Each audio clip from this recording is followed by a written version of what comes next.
কাঁচা সুপারির মতো মনটা যে তোর সাদা, এলাচটা যে পানের মধ্যে বুকে মারে খোঁচা, ওরে তামাকের নিশার মতো প্রেমের নিশায় জড়াইলি, ও তুই কি চুন খাওয়াইলি রে পানওয়ালি। কে তুমি? কি চাও এখানে? তুমি দুঃখ দিলে কষ্ট দিলে মন তো দিলে না, ভালোবাসার নামে তুমি করলে চলো না। কত আশা ছিল তোমায় নিয়ে সাজাবো বাসর, ভেঙে দিলে তুমি আমার সুখেরই স্বপন। হ্যাঁ বোন, এই কাদা কুকুরটা আমার কোথা থেকে এলে? মুঝে মাথা খারাপ তো মনে আর। তোকে চিনে নিশ্চয়। চিনি মানে? তুমি আমার মনের মাঝি, আমার পরাণ পাখি, আমার বাড়ি চলো দিব ভালোবাসা। তুমি কি ইয়ার্কি মারতেছো নাকি? তোমার আমার ভালোবাসা স্বপ্ন রঙিন এক আশা, এই যে অন্তরে ভালোবাসা। এই কেলা চুদা, কেলা মারছিস নাকি তুই? কেন এসে এই ছোট তুই ওকে গাল দিচ্ছিস কেন? নিশ্চয়ই তোকে ভালোবাসে। ওকে তো আমি চিনি না, তোকে কি করে ভালোবাসবো আমি? ও কথা বলো না গো ঝুমা তুমি, ও ঝুমা আমি হইলাম দোষী। সেদিন যদি তোমার স্বামীকে আমি বলতাম তোমার গোপন কথা, তাহলে আমার ছোট ভাবির কপাল পুড়তো না গো ঝুমা, কপাল পুড়তো না। ও আমার ভাই, তুমি কে ভাই? তোমার ওই সতীনের গোপন প্রেমিক আমি। তাই নাকি ভাই? আমার সতীনের সাথে তোমার ভালোবাসা ছিল ভাই? শুধু ভালোবাসা কি বলছো ছোট ভাবি, তোমার সতীনের বিরহে আমি এক জায়গায় বসে 3 বোতল বাংলা মদ খেয়েছি। আরে কাটা কুকুর বেটা শুয়োরের বাচ্চা, তুই এসব কি উল্টোপাল্টা কথা বলছিস? মনে পড়ে অনেকই কথা, মনে শুধু পড়ে না এখন। ছোট ভাবির ওই স্বামীর সাথে বাঁশতলাতে টিপা টিপি করছিলি দুজনে, সেই সময়তে আমি এসে দেখে ফেলেছিলাম। তাই নাকি ভাই? তুমি দেখেও ফেলেছিলে? শুধুই দেখিনি ভাবি, তোমার সতীন আমাকে কথাও দিয়েছিল। কি কথা দিয়েছিল ভাই তোমাকে? ছোট ভাবি, তোমার স্বামীর নামটা কি গো? ফুটো।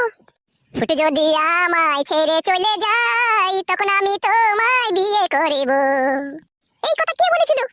ওই মেয়েটা। হালা ছুরি, পুরুষ মানুষের মূল নিয়ে ছিনিমিনি খেলতে তোর কি একটু বিবেক আটকায় না? বিবেক থাকলে তো আটকাবে। আরে তোর ওই বয়স্ক স্বামী দিলীপ যেদিনকে বুদানের কাছে বিচার চাইতে যায়, সেদিনকে বুদানের সামনে সে কি কান্নাটাই না কাঁদছিল শুধু তোর জন্য। আর সেই সহজ সরল মানুষটাকে তুই ধোঁকা দিয়ে দিলি, সে বেচারি তোর বিরহে কেঁদে কেঁদে মনে হয় আজও মরছে। আবার এই ছেলেটাকেও শুনছি তুই নাকি ভালোবেসে ধোঁকা দিয়েছিস। আবার আমার স্বামীকে নিয়েও তুই পুতুল খেলা করলি, এই 3-3টে পুরুষ মানুষের মন ভেঙে তুই টুকরো টুকরো করলি। কেন এইসব করছিস তুই? কি উদ্দেশ্য তোর জীবনের বল? ছোট ভাবি, দুঃখের কথা কি বলবো, মেয়েরা হচ্ছে সুখের পয়রা, যেখানে সুখ পাবে না সেখানে ফুরুত করে উড়ে চলে যাবে লাউড়া। তুমি ঠিকই বলেছো ভাই, ওরও তো ভাতা ছিল ঘরে, ওকে ভাতার কাছে সুখ পাইনি। ছোট ভাবি, আমি তো শুনেছি ওর বুড়ো স্বামীর কলাটা টুপসে গেল, সেই জন্য ও সংসার করেনি।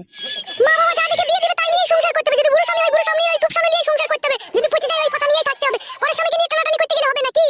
কে আর তোমার সতীনকে বোঝাবে বলো? আমি আই বলেছিলাম আমাকে বিয়ে করলো না, তোমার স্বামীকে টানাছেঁচড়া করে নিয়ে চলে গেল। নিয়ে তো যাবেই ভাই, ওরা যে নোংরা, ওরা যে চরিত্রহীন, ওদের যে কোনো জন্মের ঠিক নেই, ওরা তো এই কাজ করবেই। দেখো মুখ সামলে কথা বলবে, খবরদার নোংরা চরিত্রহীন বলবে না, বলে দিলাম তোমাকে আমি। কেন বলবো না বল? তুই বল, তুই নিজের স্বামীর মূল্য নিয়ে ছিনিমিনি খেললি, তো আমার স্বামীর মূল্য নিয়ে ছিনিমিনি খেললি। আবার এই ছেলেটা, এই ছেলে ভালো ছেলে, সাদা ছেলে ছেলে, তুই আর মূল্য ছিনিমিনি খেললি। তো আর কত পুরুষ মানুষের মূল্য ছিনিমিনি খেলবি বল? সাদা সিধে মানে ভাবি আমি সেই সাদা সিধে ছেলে। তোমার স্বামীর সাথে যখন ওর গোপন সম্পর্ক আমি জানতে পারলাম, তখন আমি ওর স্বামীকে বলতে চেয়েছিলাম, তখন ও আমাকে বললো খবরদার তুমি আমার স্বামীকে বলো না, এই ছেলেটা যদি আমাকে ছেড়ে চলে যায় তাহলে আমি তোমাকে বিয়ে করবো। আমি সেই আশাতেই প্রায় 6 মাস দিন কাটালাম। পরে শুনছি নাকি তোমার স্বামীকে নিয়ে ও চলে গিয়েছে। তখন তো আর আমার সেই হাই পস্তানি, সেই পস্তানির আর কোনো শেষ নাই আমার জীবনে। তুমি তো ভাই একটা খেপাচোদা। এরকম নোংরা চরিত্রের মেয়ের জন্য কখনো পস্তাতে নেই, আর এরকম মেয়েকে কখনো মন থেকে ভালোবাসতে নেই। এরা ভালোবাসার মূল্য কি বুঝে? এরা মানুষের মূল্য শুধু ছিনিমিনি খেলতে জানে। দেখো আমি অনেকক্ষণ থেকে তোমার কথা শুনছি, ঠিক আছে? খবরদার তুমি আর একটা আজে বাজে কথা বলবে না, বলে দিলাম তোমাকে আমি। কেন বলবো না? কেন বলবো না বল না সত্যি না? তুই কি ভেবেছিস কি নিজেকে? তুই পুরুষ মানুষকে নিয়ে তুই যা মন তাই করবি নাকি? হ্যাঁ, তোর আমি সিলাই কেটে দেবো না। ও কোথা থেকে এসে কি বলো না বলো, তুমি ওর কথা শুনে লাফতে লাগলে? তাহলে তুই কি বলতে চাইছিস? ও আমার বাড়িতে সাজিয়ে কথাগুলো বলতে এসেছে নাকি? নিশ্চয়ই তোর সাথে এরকম করেছিস, নাহলে ওর কি সাহস আছে ও এরকম কথা বলবে এসে? তোমার স্বামীও শুধু সাক্ষী আছে ভাবে, তোমার স্বামীকে জিজ্ঞেস করে দেখবা না হলে। তাই নাকি ভাই? ও শুনে বাচ্চা জানতো ওকে ছেড়ে দিলে তোমাকে বিয়ে করবে? হ্যাঁ ভাবে, তোমার স্বামী আবসা শুনেছিল কথাটা। তারপরে আমার স্বামী ছুরি পেঁচে ছাড়েনি, তারপরে ওকে ভালোবেসেছে বলো? হ্যাঁ ভাবে, আমি এখন আসছি। হ্যাঁ ভাবে, পরে আবার কথা হবে। হ্যাঁ ভাবে। ও ভাই শোনো শোনো, একটা কথা শোনো। হ্যাঁ ভাবি বলো, কি বলবে? বলছি তোমার বাড়ি কোন পাড়ায়, আর তুমি থাকো কোন জায়গায় সেটা একটু বলে দাও। আমার বাড়ি হচ্ছে মাঠ পাড়ায়, ওই যে বালছিয়া ক্লাবটা আছে না, এই বালছিয়া বিশ্লেষণ ক্লাবের পেছনেই আমার বাড়ি। বেশ ঠিক আছে, যাও তুমি। তোরা পারবি, তোরা পারবি না, তোরা জীবনে অনেক নাম পাল্টাইতে পারবি। আর তোদের মতো মেয়ের নামের কোনোদিন অভাব হবে না। এখনো সময় আছে, মুখ সামলিয়ে কথা বলবি বলে দিলাম তোকে আমি। কিসের জন্য মুখ সামলাবো না? এই ছড়ি কিসের জন্য মুখ সামলাবো বল? তুই পরের কথা শুনে লাফতে লাগলি, কিছু না বুঝে না শুনে। এটা আবার না বুঝে না শোনার কি আছে? তুই নিজের কথা ছেড়ে আমার কথাকে ধরলি, আবার আমার কথাকে ফাঁকি দিয়ে আবার ওই ছেলের সাথে যাওয়া লাইন করেছিলি। এটা আবার বুঝাবুঝি কি আছে রে ডেমন? এখানে তো স্পষ্ট ভাবে বুঝা গেছে তুই সব ডেমনের এক ডেমন। তোর মতো ডেমন দুটো আছে নাকি আর বুঝা যায় না? তুই ডেমন দেখা। আমি যদি ডেমন হতাম তাহলে ভাতা পাল্টাতাম। তুই যে ডেমন, ওই জন্য তো ভাতা পাল্টিয়েছিস। বুড়ো ভাতা পাল্টিয়ে জোর ভাতা ধরলি, আবার জোর ভাতা ছেড়ে দিয়ে আবার আইবুড়ো ভাতা লিবা লাইন করেছিলি। বেশ করেছিলাম, তাতে তোর কি লো? আমার আবার কি? তোর এই মাঙ্গে পোকা পড়বে, তোর এই মাং নিয়ে যত ছিনিমিনি খেয়েছিস পুরুষ দেখে নিয়ে, তোর মাঙ্গের অবস্থা দেখবি লাস্টে কি হবে দেখবি। যাও রে, তোকে তো বলতে হবে না লো। বলবোই তো লো, ডেমন বাজি বলবো না? তো আমার ভাতাকে কেড়ে নিলি, তোমার কোলের ভাতা কেড়ে নিলি লো, তুই বুড়ো ভাতাকে কেড়ে ছেড়ে নিলো। বেশ করেছিস, ছেড়ে এসেছিস, তাতে তোর কি? আমার ভাতাকে বিয়ে করলি কেন লো? ডেমন বাজি আর কেড়ে ছেলে পেলি না? ছেলে কি অভাব ছিল বল? তোর ভাতাই আমার মাঙ্গের ঘুরে ঘুর ঘুর করতে গিয়েছিল, আমি তার কাছে যাইনি কু। আমার ভাতায় যেতে চাইনি কু, তোর রূপ দেখি, তুই জয়বুন দেখি তো আমার ভাতাকে পাগল করে দিয়েছিলি। তোর জয়বুনে পোকা পড়বে লো সতীন। এলো রেঙ্গে মাগি বেশ মাগি সিনার মাগি।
খানকি, আমি না বাজা যাবো না, তোরা ঝগড়া লাগিয়ে দিবি খানকি। আরে আরে ফাটা কুকুর বেটা, কাটা কুকুর বেটা, একটা মেয়ে কটা ছেলে নিয়ে চিল্লাচিল্লি বাড়াই রে। ও মা গো চুল নাই রে।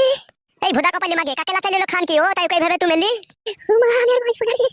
কাটা কুকুর বেটা ওর নামের অভাব আছে, ও শয়ে শয়ে নাম ডাকে লাইন দিয়ে ঘুরে বেড়াইছে। তুই ফাটা কুকুর বেটাকে চাইবা বাড়াই ধরবে। কাটা কুকুর বেটা ভালোবাসা, তোর ভালোবাসা তোর মুখে আগুন ধরে দেব আমি। ও মা গো আমার চুল নাই রে, একটা একটা করে ছিঁড়ে দিল, সত্যি না আমার চুল। ফ্রেন্ডি মাগে এখন তো শুধু চুল ছিঁড়েছি, পরে তোর আমি যে কি ছিঁড়বো তুই বুঝতে পারবি। ও মা গো আরে চুপ লো বড় ঢেমুন চুপ, আর খিটকাল করিস না চুপ, তুই জন্য আমাকে বিষ খেয়ে মরতে হবে তুই ঢেমুনের লেগে। মরগা ফাটা কুকুর বেটা তুই। উঠ উঠ উঠ উঠ ওখান থেকে উঠাই। ওগো আমি উঠতে পারছি না গো, আমার মাথায় লাত মেরে মেরে আমার মাথা শিরা ডাউন করে দিল গো। উঠ উঠ উঠ লাউড়া ডাক্তারখানা নিয়ে উঠ। ওগো স্বামী আমাকে তুমি কেন বিয়ে করেছিলা গো? ওই বড় সতীনের হাতে মার খেতে খেতে আমার জীবন শেষ হয়ে যাবে। ও সতীনের মনে একটু দয়া মায়া নাই, আমাকে ফেলি ফেলি বুকে মুখে লাত মারলো রে স্বামী আমার। চুপ চুপ বড় কাঁদিস না, আমি দেখছি দাঁড়া ব্যাপারটা চুপ। ওগো স্বামী আমি আর এই বাড়িতে এক মুহূর্ত থাকবো না রে, আমাকে অন্য জায়গায় একটা জায়গা কিনে একটা কুড়ি ঘরে করে দিকে আমি সেইখানে থাকবো। আমি এই সতীনের সংসার করতে পারবো না রে, আজ নয়তো কাল আমাকে মেরে মেরে মেরে ফেলবে রে। মারে কি দেখেছিস কেন? এখনো তো সেলাই কাটতে বাকি আছে আমার। এ চুপ লো ভুদা মারানি মাগি, কেলাবো যে খান কি কে কুনি আবার কেলিয়ে দে কাটা কুকুর বেটা, তোকেও কেলাবো। ওগো তুই আমাকে অন্য জায়গায় একটা জায়গা কিনে ঘর বাড়ি করে দাও, আমি এখানে থাকতে পারবো না। চুপ লো মাগি কিনে দেবো তো, চুপ অমন করছিস কেন, চুপ না। মারে আমার মজা নাই রে। চ চ চ আমার সাথে ডাক্তারখানা চ চ চ চ হাট হাট হাট।